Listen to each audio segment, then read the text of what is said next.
à tous. Une opération des hommes du raid est actuellement en cours à Toulouse, dans le quartier de la Croix-Dorade, un quartier résidentiel où est actuellement retranché un homme de 24 ans, suspect présumé des tueries de Toulouse et de Montauban.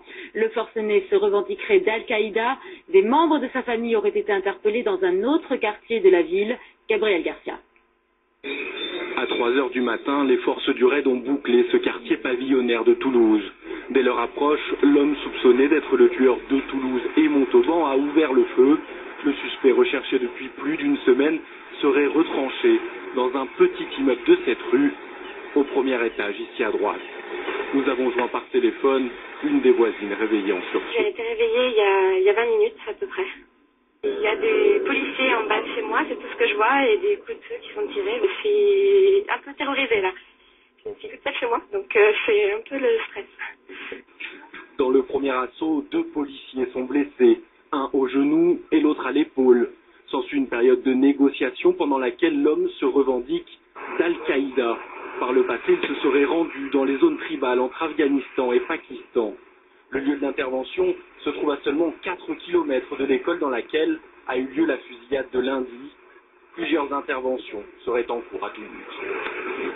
Et on retrouve tout de suite sur place notre correspondante Isabelle de Lyon. Bonjour Isabelle, l'assaut du raid est-il toujours en cours?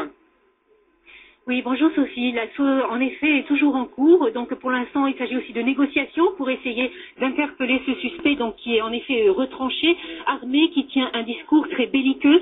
Sa mère a été appelée en renfort pour tenter de le raisonner, mais elle refuse d'intervenir en disant qu'elle n'a pas d'influence sur lui. Donc, ce sont bien les hommes du raid qui interviennent, en effet. Nous avons entendu plusieurs rafales de tirs à 5h35 du matin, mais donc, pour l'instant, rien n'est terminé. Les policiers auraient été blessés durant l'opération. Vous nous confirmez cette information, Isabelle? Absolument. En effet, lorsque les policiers se sont présentés vers 3 heures du matin, donc pour une opération menée vraiment dans le plus grand secret, eh bien l'homme, en fait, a tiré à travers la porte. Il a atteint un policier au genou. Et puis tout à l'heure, lors de ces fameuses rafales que nous avons entendues vers 5h30, eh bien là encore, un policier a été blessé, mais légèrement. Merci Isabelle de Lyon, en direct de Toulouse. On vous retrouvera bien sûr tout au long de nos éditions et avant la fin de ce journal. Le ministre de l'Intérieur, Claude Guéant, suit bien sûr de très près l'opération du RAID, l'unité d'élite de la police nationale. Il apporte des précisions sur le profil de cet homme actuellement retranché. On l'écoute. Depuis, l'individu parle beaucoup.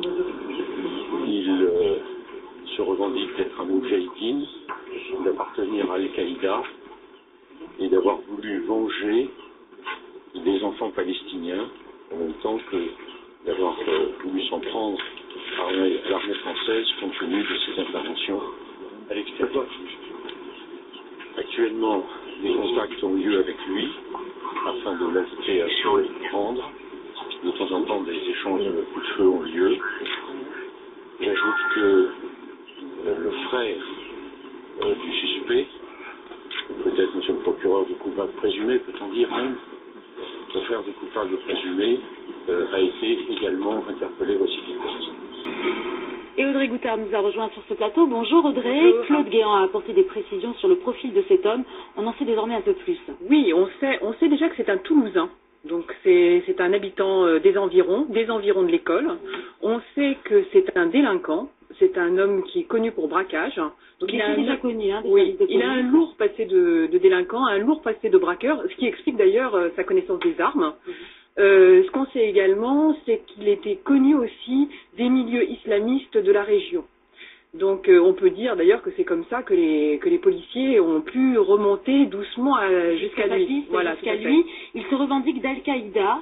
Oui, il se revendique d'Al-Qaïda, vous avez entendu le ministre. Oui. Mais ce qui est sûr, c'est que les policiers de la DCRI avaient une liste de gens de la région qui plusieurs noms de gens qui effectivement pouvaient être susceptibles de passer à l'acte. Il faisait partie de cette liste, mais c'est après la tuerie de l'école de Toulouse qu'ils ont eu la conviction que c'était lui.